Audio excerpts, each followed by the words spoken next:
mobile investing, technology has made it much easier to trade stocks wherever you are and whoever you are. And what that has meant is more and more people have been leaning into this. If you look at the percentage of all trading activity that is retail, it's gone up pretty dramatically. It actually started before COVID.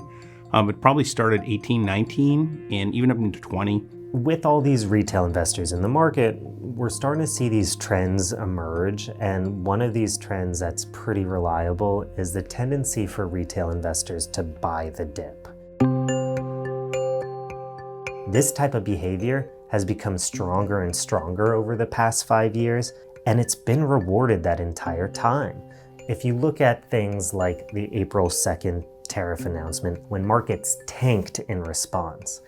But retail investors saw these big declines, and what they did was they bought the dip. And the day after Liberation Day, we saw retail investors buy $4.7 billion worth of stock, which was the most that anyone who's ever been keeping track of this have ever seen in terms of inflows. We saw even more money go in through the course of the month, and then moving into early May. So as markets decline, retail investors have been seeing that as an opportunity to buy in. The thing that's really surprised me recently is just how savvy, educated, and resilient retail customers are through this very volatile past couple months. So they've had the wherewithal to take advantage of opportunities when we've seen the VIX at 60, and that's quite shocking. That doesn't happen very often.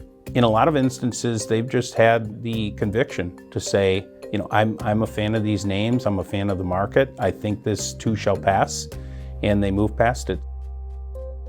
As more people were trading during the pandemic, they got this taste for the outsized returns that options can provide. And what that led to is a rise of the use in these derivatives. That could mean that you're now profiting off of a stock trade at a much higher rate if the stock moves up, but you could also lose it if the stock moves in the opposite direction than what you predicted.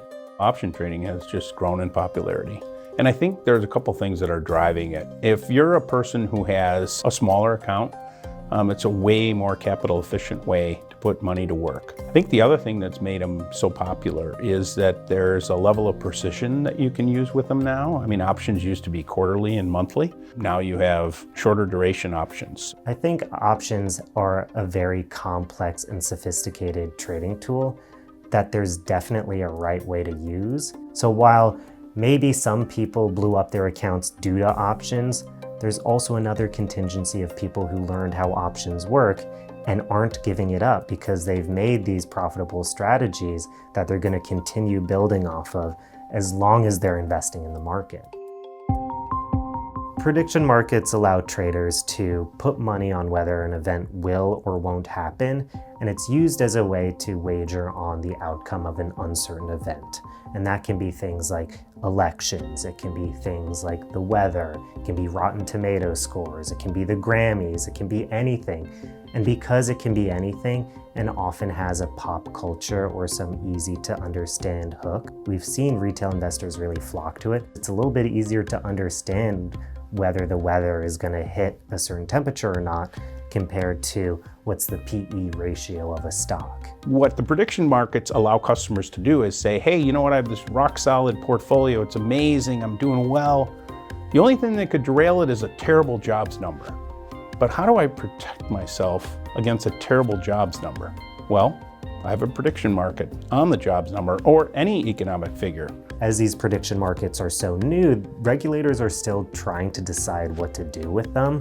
What we see is as regulators are trying to decide what to allow and what not to allow, the brokerages are more than happy to move forward. And what we also see is just more and more retail investors want to use and trade these products. And I think at the end of the day, there's only so much that regulators can do if there is that need and that want by investors.